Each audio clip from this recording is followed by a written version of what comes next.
présent pour la suite de l'étude. Bienvenue au culte. Bon sabbat à chacun et que la grâce de Dieu soit avec nous tous. Pour commencer, je vous invite à vous tenir debout. Ouvrons nos emails louanges au numéro 90. Tu m'as lavé de mon péché, entérinant pour moi. Tu m'as pour jamais attaché à toi, mon divin roi. Viens dans ta grâce infinie, viens poursuivre ton œuvre en moi, et que tout plie en mon âme devant toi.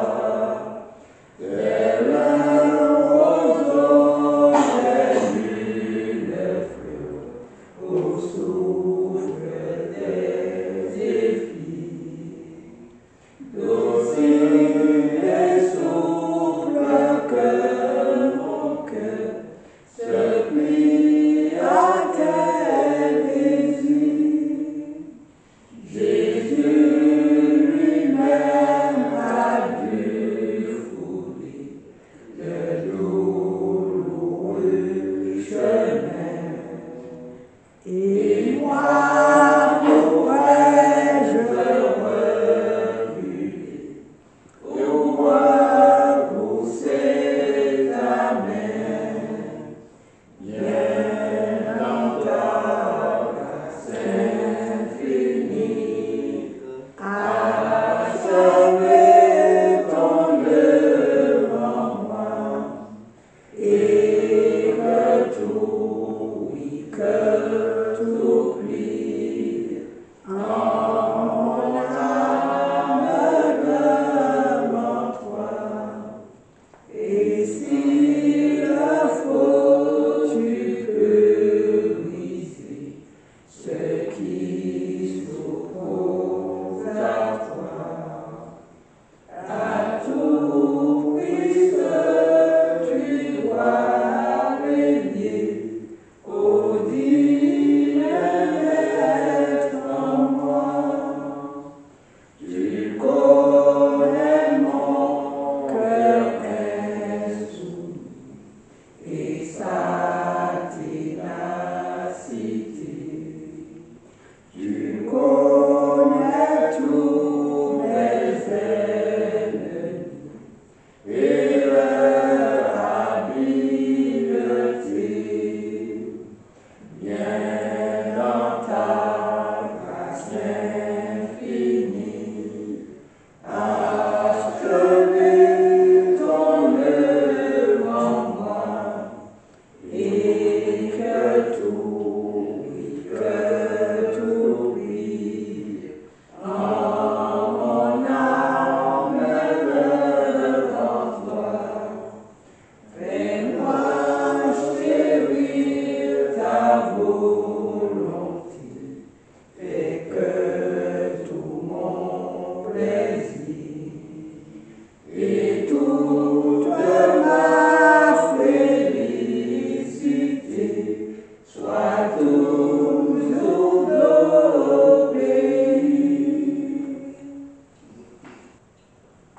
Ouvrons nos Bibles dans le livre d'Ésaïe 41, le verset 10. Ne crains rien car je suis avec toi. Ne promène pas des regards inquiets car je suis ton Dieu. Je te fortifie, je viens à ton secours, je te soutiens de ma droite triomphante. Amen. Frères et sœurs, bonjour. Tout va bien? On est bien? On est avec le Seigneur ce matin. Donc, on doit se trouver bien à côté du Seigneur. Que la paix et la grâce de notre Seigneur Jésus-Christ soient avec chacun de nous. Ce matin, frères et sœurs, Nous avons eu une leçon qui nous parlait de la souffrance du Christ. Nous n'allons pas trop nous éloigner de notre leçon ce matin, mais nous allons parler aussi de la souffrance du Christ et de ce que nous sommes appelés à souffrir à travers la vie des derniers jours que nous menons. Dans le livre d'Ésaïe, au chapitre 41, le verset 10, le verset qui a été lu ce matin, où il est dit « Ne crains rien, car je suis avec toi. Ne promène pas des regards inquiets, car je suis ton Dieu. Je te fortifie, je viens à ton secours, je te soutiens par ma droite triomphante. » Qui parle ici? Il est dit, car je suis ton Dieu. Jésus, c'est notre Dieu. Et c'est lui qui parle ici. À qui parle-t-il? À qui parle-t-il? Oui, ça c'est large. Parce qu'aujourd'hui, tout le monde dit, je suis enfant de Dieu, n'est-ce pas? On n'entend pas ça partout dans le monde. Je suis enfant de Dieu. Mais le Seigneur dit, dans le livre de Jean, celui qui... on va lire le verset, puisque pour mieux ne pas dire les choses à côté, on va lire le verset. Il dit, au verset 12, Jean 1er, le verset 12.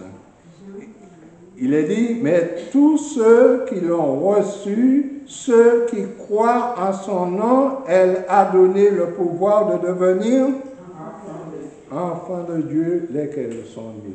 Non du sang, de la volonté de l'homme, mais de la volonté de Dieu. Donc ce sont ceux qui ont accepté Jésus comme leur sauveur personnel, qui sont enfants de Dieu. Nous avons toujours coutume d'entendre dans le monde, toutes les personnes disent que je suis enfant de Dieu. Mais ce n'est pas cela, frères et sœurs, qu'on appelle enfant de Dieu. Enfant de Dieu, c'est ce que la Bible déclare ici, ce sont ceux qui l'ont reçu comme leur sauveur personnel. Et ce sont ceux-là qui sont enfants de Dieu. Donc ici, les promesses, les paroles prononcées ici dans le livre d'Ésaïe au chapitre 41, le verset 10, s'adressent aux enfants de Dieu, à tous ceux qui l'ont reçu, à tous ceux qui croient en son nom. Parce que c'est à eux que Jésus adresse ces paroles. Nous allons reconsidérer ces paroles d'Ésaïe, frères et sœurs, car ce sont des paroles qui doivent avoir une force pour chacun de nous ici en ce matin. La première chose qu'il a dit, ne crains rien. Est-ce qu'il y a des choses auxquelles normalement nous craignons dans ce monde? Nous craignons beaucoup de choses. Nous craignons pour notre vie, nous craignons de rester sans pouvoir manger, nous craignons beaucoup de choses. Nous craignons les hommes même. Mais le Seigneur nous dit ici, ne crains rien, car je suis avec toi. Et c'est là la clé, frères et sœurs. C'est là l'espérance que nous devons avoir. Nous ne craignons pas, non pas parce que nous avons confiance en nous, non pas parce que nous savons que nous allons nous en sortir, mais nous ne craignons pas parce que nous savons que le Seigneur, le Dieu créateur des cieux et de la terre, est avec nous. Il a fait la promesse et il tient à sa promesse. Ne promène pas des regards inquiets. Et souvent, nous prenons des regards, mais qui manière m'a-t-il fait? Comment ferais-je dans telle ou telle situation? On regarde à droite, on regarde à gauche, on ne voit pas comment on va s'en sortir. Ne promène pas des regards inquiets, car je suis ton Dieu. C'est le Dieu, c'est notre Dieu qui nous parle et qui nous dit de ne rien craindre et de ne pas promener des regards inquiets. Il continue et nous dit, je te fortifie, je viens à ton secours. C'est-à-dire que lorsque nous nous sentons faibles, lorsque nous nous sentons démunis de tout, le Seigneur dit qu'il nous fortifie. Comment ferait-il pour nous fortifier? S'il est notre Dieu, s'il nous demande de ne pas promener des regards inquiets, s'il nous dit de ne rien craindre, nous devons mettre en lui notre confiance. Et lorsque nous sommes affaiblis, eh bien, qu'est-ce que nous devrions faire? Faire appel à lui, tout simplement. N'est-ce pas? Faire appel à notre Dieu, et à ce moment-là, il nous fortifiera. Lorsque le Christ a fait sa prière au dernier moment, au moment où les ténèbres l'enveloppaient, qu'est-ce qui s'est passé? N'est-ce pas qu'un ange est descendu pour pouvoir le fortifier? Est-ce que l'ange-là a enlevé les difficultés qu'il endurait?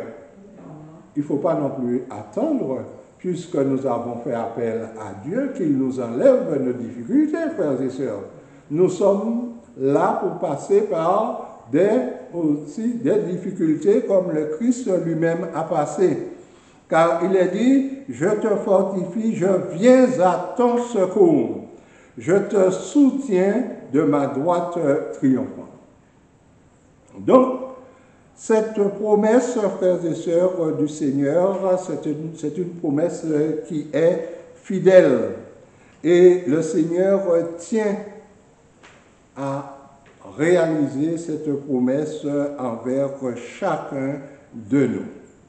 Cependant, lorsque nous lisons dans le livre de Jean au chapitre 16, Jean, chapitre 16, et le verset 33. Étant enfant de Dieu, le Seigneur nous parle ici et nous dit, je vous ai dit ces choses afin que vous ayez la paix en moi. Et il continue en disant, vous aurez des tribulations dans le monde, mais prenez courage, j'ai vaincu le monde. Cela veut dire quoi? Le Seigneur se donne un exemple. Il nous avertit et nous dit, je vous dis ces choses à l'avance, afin que vous soyez encouragés. Vous aurez des tribulations dans le monde, mais prenez courage, j'ai vaincu le monde. Cela veut dire que je suis passé par là. J'ai eu des tribulations aussi dans le monde, mais j'ai vaincu le monde. Et si nous gardons cette confiance en Christ, il dit, je suis avec vous. Et dans Matthieu 28, il a dit, je suis avec vous tous les jours jusqu'à la fin du monde. Si nous croyons à cette promesse, le Christ est avec nous même dans nos pires difficultés. Même s'il n'intervient pas, il nous regarde, il nous assiste dans nos difficultés. Des fois, c'est pour nous éprouver. C'est pour savoir comment nous allons réagir à travers ces difficultés. C'est pour savoir si nous allons faire appel à lui ou si nous allons chercher à nous en sortir tout seuls, ce que nous faisons des fois. Nous avons des difficultés et la première chose que nous faisons, c'est demander conseil par-ci, demander conseil par-là, et lorsque nous voyons que vraiment il n'y a pas moyen de s'en sortir, à ce moment-là, nous pensons au Seigneur et nous nous mettons à genoux pour le prier. Et malgré ça, il vient à notre secours. Il a été le dernier à connaître notre misère. Mais malgré ça, il ne nous tient pas à rigueur. Il vient à notre secours. Alors que nous devons, en premier lieu, présenter nos misères, nos difficultés au Seigneur. Et peut-être qu'à ce moment-là, il lui-même va nous envoyer la bonne personne pour pouvoir nous secourir, pour pouvoir nous venir en aide ou autre moyen. Mais non, nous avons tout simplement à adresser à quelqu'un dont nous avons aussi confiance. Peut-être qu'il pourra m'aider, peut-être qu'il pourra faire quelque chose pour moi. Non, frères et sœurs, le Seigneur, nous devons lui donner en toutes choses la première place. Lui prier pour qu'il puisse intervenir dans nos difficultés. Mais en tant qu'enfant de Dieu, frères et sœurs, le Seigneur nous avertit que le monde que nous traversons ne sera pas sans difficulté, puisqu'il nous a dit, vous aurez des tribulations dans ce monde. De ce côté, Paul disait qu'il avait compris cela, il érigeait des églises un peu partout, Paul, et à un certain moment, il exhortait les frères dans Acte 14, le verset 22, le chapitre 14 et le verset 22. Alors, il disait, fortifiant l'esprit des disciples, les exhortant à persévérer dans la foi et disant que c'est par beaucoup de tribulations qu'il nous faut entrer dans le royaume de Dieu. Notre but à nous aujourd'hui, c'est d'entrer où? La Canaan terrestre? La Canaan céleste, le royaume de Dieu. Et Paul dit ici, il fortifiait l'esprit des disciples, les exhortant à persévérer dans la foi et disant que c'est par beaucoup de tribulations qu'il nous faut entrer dans le royaume de Dieu. Comment faut-il entrer dans le royaume de Dieu? Sommes-nous prêts à subir ces tribulations pour entrer dans le royaume de Dieu? Et à travers ça, Paul dit, persévérer, même à travers les tribulations. Frères et sœurs, la route qui mène à la vie éternelle est une route rocailleuse, est une route glissante avec beaucoup d'obstacles. Vous savez, en période de pluie, il y en a des marathons qui se font de grandes rivières, je crois, à Sainte-Anne, je ne sais pas où ça arrive. Mais j'en ai vu des coureurs sales, parce qu'ils ont traversé les routes escarpées, les voies, ils se sont jetés dans la boue, ils se sont glissés. Mais ils persévèrent et ils veulent arriver à tout prix. Et le chrétien, c'est un peu son chemin sur la terre. Cette route est rocailleuse, cette route est glissante, c'est un sentier où il y a quelquefois falaise des deux côtés et le sentier est juste pour passer. Il y a des dangers et si nous ne sommes pas droits dans notre marche, eh bien nous risquons de partir d'un côté ou de l'autre. C'est un peu la route, le chemin que nous avons à suivre pour arriver au royaume des cieux. C'est avec beaucoup de tribulations que nous y arriverons dans le royaume des cieux. Dans le livre de Josué au chapitre 1er. Josué au chapitre 1er, les versets 7 à 9. Lorsque, après la mort de Moïse, Josué devait prendre la responsabilité, je dirais la lourde responsabilité, d'amener le peuple, un peuple qui s'était rebellé contre Moïse, qui s'était rebellé contre Dieu à plusieurs reprises. Moïse était l'homme le plus patient, dit la Bible. Mais Josué maintenant, Moïse n'est plus et Josué doit amener ce peuple dans la Canaan céleste, dans la Canaan terrestre, pardon. Et au verset 7, ce que le Seigneur disait à Josué, « Fortifie-toi seulement, aie bon courage. » Ce n'est pas un courage à demi. « Aie bon courage. » En agissant comment?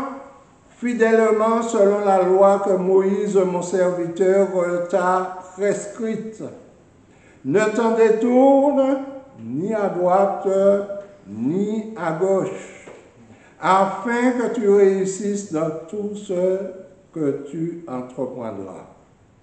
Au verset 8, il est dit que ce livre de la loi ne s'éloigne point de ta bouche. Médite-le jour et nuit pour agir selon tout ce qu'il y est écrit. Car c'est alors que tu auras du succès dans tes entreprises. C'est alors que tu réussiras. Quel conseil était-il donné à Josué? D'abord de se fortifier, d'avoir du courage et agir fidèlement selon les lois de Moïse. Les lois de Moïse se trouvent, n'est-ce pas, toujours dans les Écritures, dans la Bible. Et ces lois de Moïse, nous avons accès à ces lois aujourd'hui encore. Et le Seigneur, est-ce que c'est valable pour nous, frères et sœurs, ces conseils? Et le Seigneur dit au verset 8, que ce livre de la loi ne s'éloigne point de ta bouche. Médite-le jour et nuit. Le jour seulement? La nuit aussi. C'est pourquoi le Seigneur dit, ne dormez pas.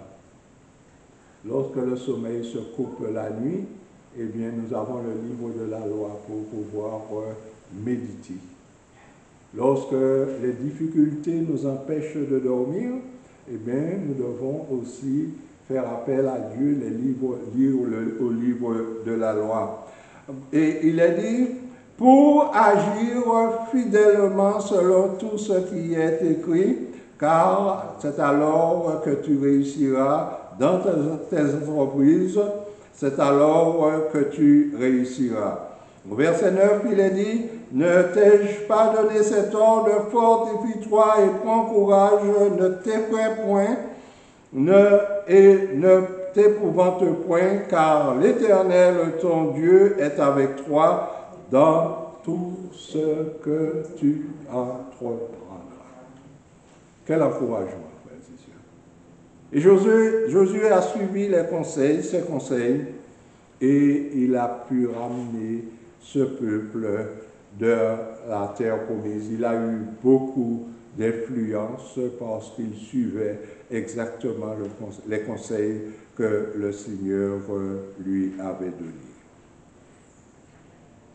Jésus dit dans le livre de Matthieu au chapitre 24, Matthieu, chapitre 24, le verset 13, « Mais celui qui persévérera jusqu'à la fin sera quoi? Sauvé. Sera sauvé. » N'est-ce pas ce qu'il disait à Josué? Tu auras du succès dans toutes tes entreprises si tu persévères. Dans le livre d'Apocalypse, au chapitre 10, chapitre 2 plutôt, le verset 10 et 11. Apocalypse chapitre 2, les versets 10 et 11. Le Seigneur parle et dit, ne crains pas ce que tu vas souffrir. Voici, le diable jettera quelques-uns de vous en prison, afin que vous soyez éprouvés, et vous aurez une tribulation de 10 jours. Sois fidèle. Jusqu'à quoi? Jusqu'à la mort. Et je te donnerai la couronne de vie. Mort, le Seigneur nous donne la couronne de vie. Si nous sommes, qu'est-ce que nous avons à perdre, frères et sœurs? Qu'est-ce que nous perdons?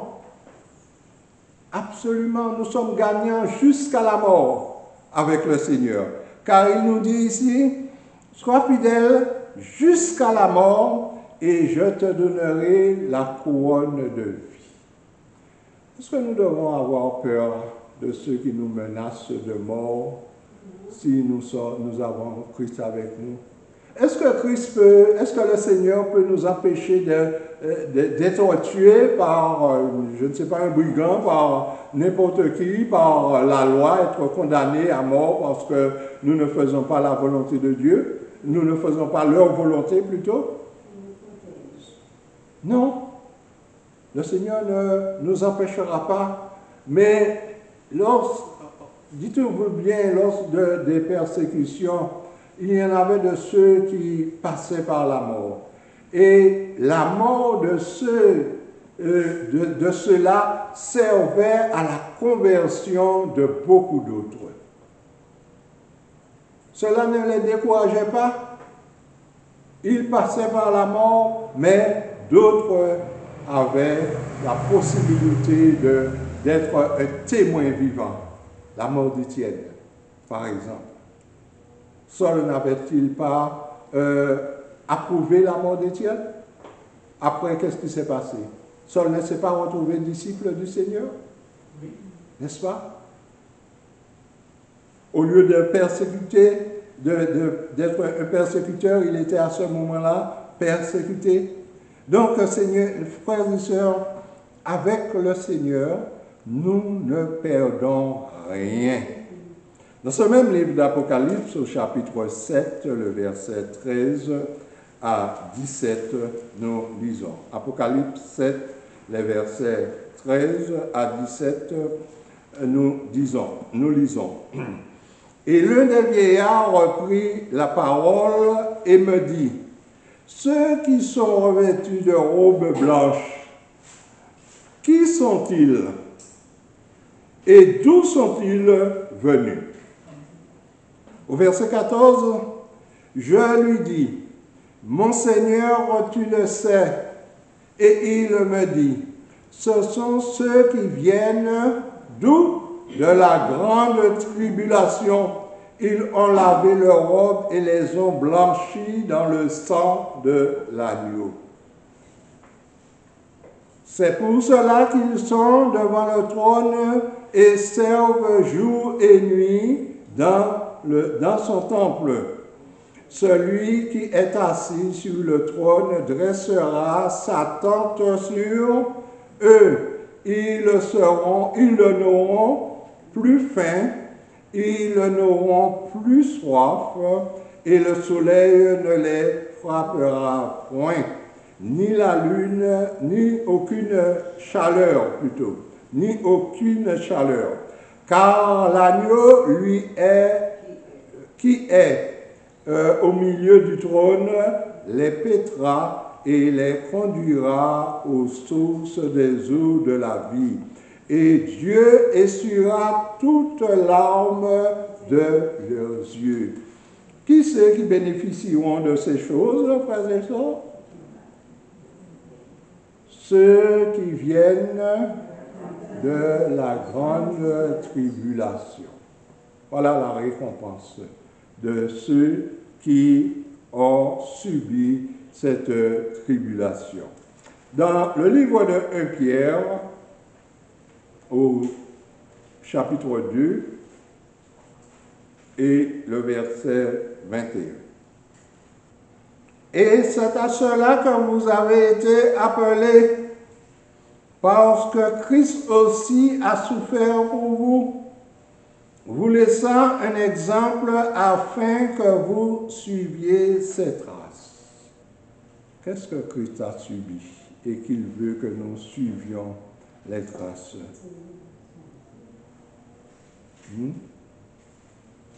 Qu'est-ce que nous savons que Christ a subi? Jésus est passé par cette route avec toutes les souffrances du monde. Non pas ses propres souffrances, mais nos souffrances, nos péchés. Le poids du péché de l'humanité reposait sur notre Seigneur Jésus-Christ.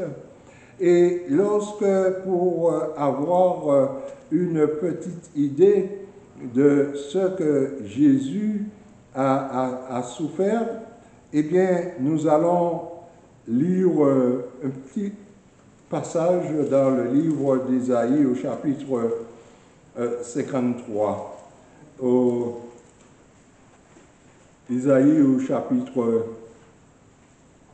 53, le verset, à partir du verset 3 jusqu'au verset 7. Voilà ce qu'il est dit de lui. Méprisé, abandonné des hommes, homme de douleur, habitué à la souffrance, semblable à celui dont on détourne le visage. Nous l'avons dédaigné, nous n'avons fait de lui aucun cas. Cependant, ce sont nos souffrances qu'il a portées. C'est de nos péchés, c'est de nos douleurs qu'il s'est chargé. Et nous l'avons considéré comme puni, frappé de Dieu, humilié. Mais il était blessé pour nos péchés, brisé pour nos iniquités. Le châtiment qui nous donne la paix est tombé sur lui, et c'est par ses meurtrissures que nous sommes guéris. Nous étions tous errants comme des brebis. Chacun suivait sa propre voie, et l'Éternel a fait retomber sur lui l'iniquité de nous tous. C'est-à-dire, nous étions là dans notre vie, nous faisions ce que nous voulions, nous ne demandons rien à personne, nous étions à l'aise dans notre vie de péché, et l'Éternel a fait retomber sur lui l'iniquité de nous tous. Il est venu prendre sur lui. Au verset 7, il était maltraité, opprimé, et il n'a point ouvert la bouche. Semblable à un agneau dont qu'on mène à la boucherie, une brebis muette qui, devant ceux qui l'attendent, il n'a point ouvert la bouche. Il n'a point ouvert la bouche dans tout ça, frères et sœurs. Il n'a rien fait. Il porte nos péchés, nos iniquités, mais il ne dit rien. Il accepte tout. Et nous, comment sommes-nous aujourd'hui? Lorsqu'on dit quelque chose de nous, comment sommes-nous? On ne nous a rien fait, on nous a tout simplement dit quelque chose de nous, de notre personne. Comment sommes-nous? Vexés. Nous sommes en train de babiller, on aurait pris cette personne-là et puis, ne dis pas des choses de ça, de mal de moi. Voilà comment nous sommes. Mais il est dit, avec tout ça, il n'a point ouvert la bouche, il n'a rien dit, il a tout accepté. Et quel exemple devons-nous suivre, frères et sœurs? N'est-ce pas l'exemple de notre Seigneur? N'est-ce pas l'exemple de Jésus? Où en sommes-nous aujourd'hui dans ça? Dans tout ça? Où en sommes-nous?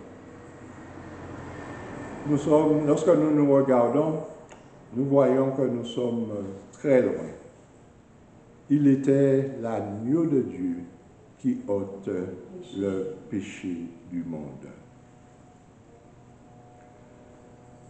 Et Jean disait, lorsqu'il le vit passer, il disait à ses disciples, « Voici l'agneau de Dieu qui ôte le péché du monde. » Jean 1er, le verset 35 et 37.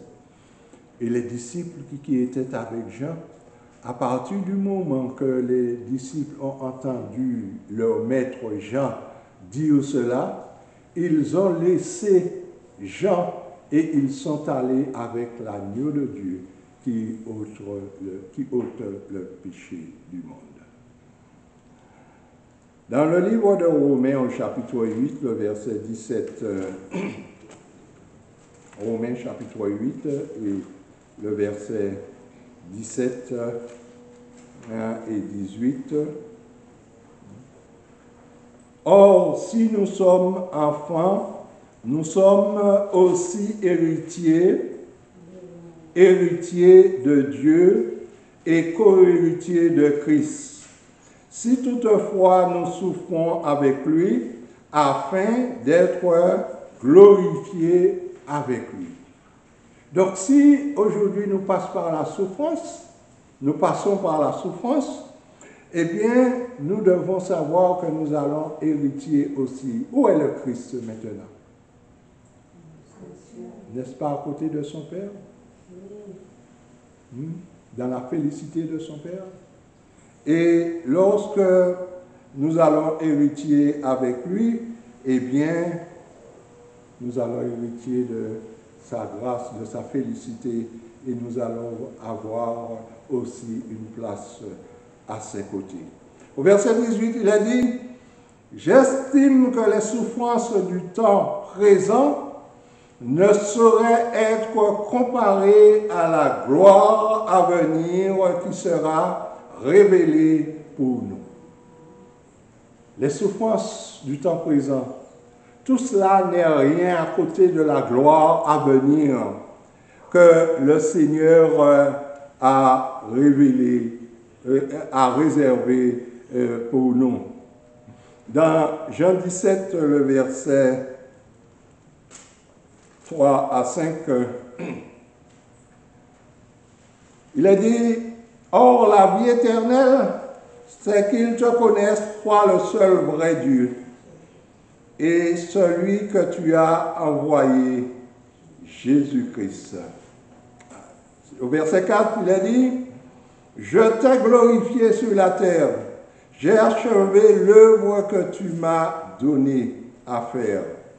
Et maintenant, toi, Père, glorifie-moi auprès de toi-même de la gloire que j'avais auprès de toi avant que le monde fût. » Maintenant, le Christ a accompli sa mission et il demande au Père de le glorifier de la gloire qu'il avait auprès de lui avant que le monde fût. Et n'est-ce pas ce qu'il fera pour nous aussi, si nous le glorifions sur la terre, si nous sommes persévérants? Dieu ne se trompe pas, frères et sœurs. Il dirige toutes choses. Rien ne lui échappe. Rien ne lui est impossible, frères et sœurs. Rappelons-nous de la délivrance du peuple d'Israël. Lorsque Dieu avait appelé Moïse devant ce buisson qui était en flamme mais qui ne se consumait pas, Moïse s'est approché de ce buisson et le Seigneur lui a fait savoir que cette terre où il se trouvait était une terre sainte, d'enlever ses chaussures. Le Seigneur a appelé Moïse à être celui qui allait délivrer le peuple d'Israël. Mais c'est dans le livre d'Exode, au chapitre 3. Et à partir du verset 5, Dieu dit, « n'approche pas d'ici. Ôte tes souliers de tes pieds, car le lieu sur lequel tu te tiens est une terre sainte. Et il ajouta, je suis le Dieu de ton père, le Dieu d'Abraham, le Dieu d'Isaac, le Dieu de Jacob. Moïse se cacha le visage car il craignait de regarder Dieu. Dieu s'adresse à un homme pour pouvoir faire sortir son peuple. Au verset 7, l'Éternel lui dit, j'ai vu. Qu'est-ce que l'Éternel dit ici? J'ai vu quoi? Ne voit-il pas notre souffrance aujourd'hui sur la terre? C'est le même Dieu.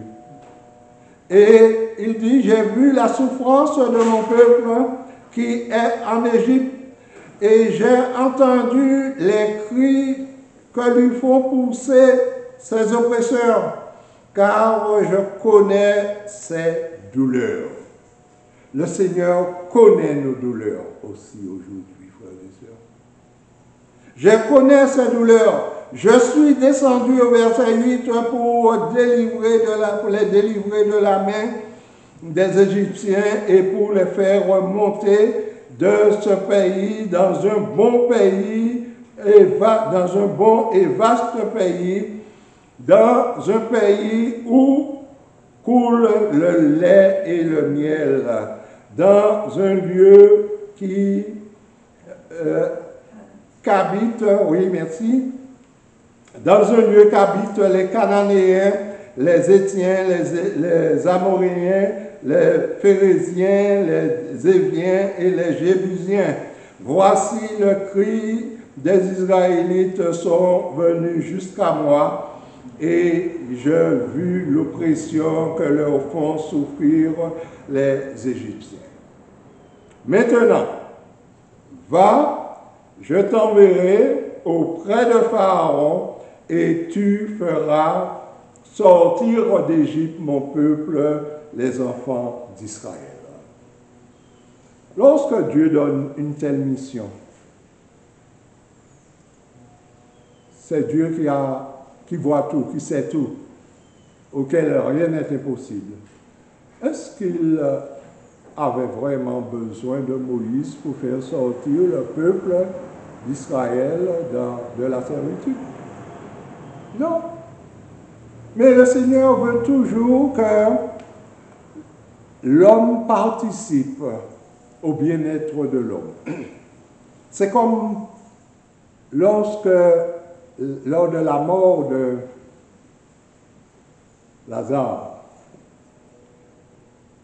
Après 3 jours, le Seigneur alla, 4 jours, je crois, 4 jours. Le Seigneur alla vers le tombeau de Lazare et il leur demanda d'ôter la pierre. Est-ce que le Seigneur ne pouvait pas ôter la pierre? Il a voulu que les hommes participent, que les hommes aient foi en ce qu'il faisait en lui. Parce que, pourquoi? Eh bien, après 4 jours, le corps est déjà en décomposition, n'est-ce pas? Et ouvrir un tombeau après 4 jours, c'est pas agréable. Mais le Seigneur leur dit, ouvrez, roulez la pierre. S'il ne l'avait pas fait, est-ce qu'il y aurait eu résurrection, frères et sœurs? Non. S'ils ne veulent pas ouvrir, il n'y aurait pas eu résurrection. Et lorsqu'ils ont ouvert, il n'y avait pas d'odeur. Maintenant, le Seigneur fait ce que l'homme ne peut pas faire. Le Seigneur a demandé à appeler Lazare. Lazare sort. Et la Bible nous dit que le mort est sorti enveloppé. Le Seigneur aurait pu le développer. Le Seigneur a demandé que l'on le développe. La participation de l'homme est toujours requise dans ce que le Seigneur fait. Donc, le Seigneur a voulu choisir Moïse pour que Moïse puisse aller devant Pharaon, pour que Moïse puisse dire à Pharaon. Mais Moïse a tergiversé tellement avec le Seigneur. À un certain moment, le Seigneur s'est irrité contre Moïse en lui donnant son frère Aaron. Moi, non, c'est pas moi, je ne peux pas parler, je ne suis plus l'homme d'antan. Pourquoi Moïse n'avait-il pas commencé à faire la délivrance d'Israël lorsqu'il était en Égypte? N'avait-il pas tué un homme parce qu'il malmenait un Israélite? Et c'est ce qui lui a fait fuir. Parce qu'il a voulu faire les choses de lui-même. Maintenant, Dieu l'envoie et il a des arguments pour ne pas y aller. Je ne sais pas bien parler. Je ne suis... Non. Mais le Seigneur, finalement, lui a donné à Aaron son frère et dit, tu seras Dieu pour Aaron, hein, et Aaron parlera pour toi. Et lorsque Moïse est arrivé en Égypte, devant Pharaon, et avec Aaron, ils ont dit à Pharaon, bien maintenant le Seigneur, le Dieu d'Israël, nous a envoyé pour que tu laisses partir le peuple pour aller faire des sacrifices dans le désert. Et Aaron dit, mais je ne connais pas Dieu, moi. Je ne connais pas ce Dieu, je ne laisserai pas aller le peuple. Et là, les difficultés ont commencé, et pour Moïse, et pour le peuple. Parce qu'à partir de ce moment-là, Pharaon dit, bon, eh bien c'est comme ça, ce peuple est un peuple fainéant. Il va maintenant chercher la paille pour construire les briques lui-même. Le peuple fera lui-même sa provision en paille. Et avec le même nombre de briques, sans rien diminuer. Et ne voilà-t-il pas que les commissaires des enfants d'Israël, c'était des Israélites qui gardaient ceux qui faisaient ce travail des briques. Et lorsqu'ils ne donnaient pas le nombre de briques, ils étaient battus. Et ils allaient se plaindre à Pharaon, disant, mais qu'est-ce que nous avons fait? Nous n'avons rien fait. C'est toi qui as diminué la paille, qui n'a pas donné de paille, qui fait que nous n'arrivons pas à faire. Et Pharaon lui dit, vous êtes des fainéants, allez travailler, faites le même nombre de briques. Et Moïse et Aaron, qui sortaient de chez Pharaon, les croisa. Et il dit, vous voyez ce que vous nous avez fait? Vous nous avez rendus odieux aux yeux de Pharaon. Nous étions là tout bien à faire nos briques, à faire notre petit travail. Maintenant, vous êtes venus pour dire que le Seigneur a demandé ceci, d'aller faire des sacrifices dans le désert. Et Pharaon nous a pris en grippe et il nous a donné le même nombre de briques sans paille. Et Moïse, lui, de son côté, il dit, Seigneur, mais qu'est-ce que tu as fait? Tu as rendu ce peuple aux yeux de Pharaon. Le Seigneur ne savait pas ça. Le Seigneur s'était-il trompé? Il n'y a rien sans difficulté sur la terre. On ne peut arriver à rien, frères et sœurs, sans avoir à surmonter des difficultés. Quel que soit ce que nous avons fait sur la terre, nous avons construit une maison, nous avons fait des choses, mais il y a eu des difficultés à surmonter à tout moment, frères et sœurs. Il y a eu des moments difficiles et il faut passer par ces moments difficiles pour arriver au royaume des cieux. Parce que c'est cela qui nous forme un caractère, c'est cela qui nous aide à avoir confiance en notre Dieu. Mais il y en a de ceux qui ne veulent pas avoir de difficultés. Je me fais chrétien aujourd'hui.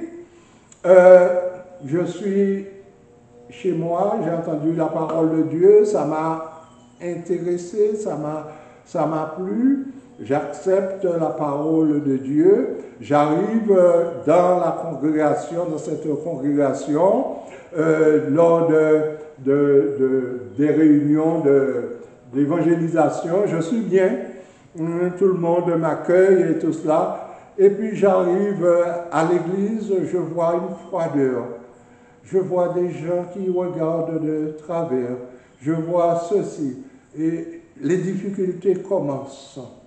Mais oui, c'est comme ça, frères et sœurs. Parce que l'ennemi est là, et le fait de choisir Christ, eh bien, à partir de ce moment-là, il nous fait voir que là où nous étions mieux que dans l'Église. Lorsque les Égyptiens, lorsque les Israélites, le Moïse est venu et que Pharaon a doublé leur travail, eh bien, ils se sont dit certainement, nous étions tout bien. Nous faisions nos briques, nous avions de quoi manger, nous avions tout. Mais lorsque Dieu a manifesté sa puissance à Pharaon, même après la libération que Pharaon a libéré le peuple, a laissé partir le peuple, dans le désert, c'était 40 ans de difficultés. C'était 40 ans de révolte. C'était 40 ans de meurtre, de voir des Israélites mourir comme ça dans le désert. Est-ce à cause de Dieu? Est-ce que la faute était à Dieu? N'est-ce pas parce que, eh bien, les enfants d'Israël se rebellaient contre Dieu? Le Seigneur leur faisait des miracles à travers la mer Rouge, à travers tout ce qu'ils ont pu passer, la manne qui descendait du ciel pour les nourrir, les cailles, lorsqu'ils avaient demandé des cailles. Après les cailles, 25 000, je crois, sont morts dans le désert parce qu'ils ont ils ont convoité cette nourriture qui ne leur était pas convenable pour leur corps et que le Seigneur ne voulait pas leur donner. Mais ils ont demandé, le Seigneur leur a donné. Maintenant, frères et sœurs, est-ce que nous ne sommes pas comme ça aujourd'hui encore? Est-ce que nous ne sommes pas comme ça aujourd'hui encore? Est-ce que nous aimons passer par les difficultés? Je sais que ce n'est pas agréable de passer par les difficultés, passer par les péripéties, passer par les difficultés en famille. Ce n'est pas agréable. Mais le Seigneur nous dit que même à travers ces difficultés, nous devons persévérer jusqu'à la fin. De sorte qu'Israël est resté 40 ans. Est-ce que c'était le destin de l'Éternel de faire passer, lorsqu'il a envoyé Moïse, de faire passer Israël 40 ans dans le désert à tourner en rond? Jusqu'à tous ceux qui sont sortis d'Égypte, parmi les enfants d'Israël, soient morts, sauf Josué. Eh bien,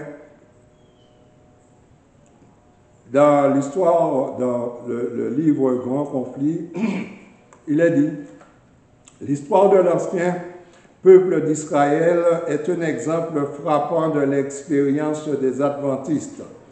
Dieu dirigea son peuple dans ce mouvement comme il conduisit les enfants d'Israël hors d'Égypte.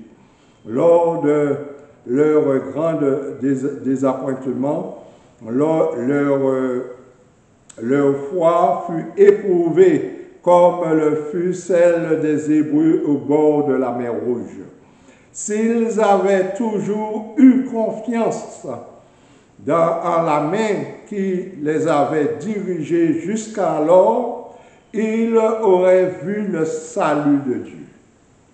Si tous ceux qui s'étaient unis pour travailler à l'œuvre en 1844 avaient reçu le message du troisième ange et l'avaient proclamé dans la puissance du Saint-Esprit, le Seigneur eût agi puissamment par leur effort. Un flot de lumière eût été répandu sur le monde et il y a des années que les habitants du globe eussent été avertis, l'œuvre finale serait achevée et Christ serait venu pour racheter le peuple. Ce n'était point la volonté de Dieu qu'Israël errasse 40 ans dans le désert. Il désirait les conduire directement dans le pays de Canaan. L'y établir et faire de lui un peuple saint et heureux. Mais ils ne purent entrer à cause de leur incrédulité.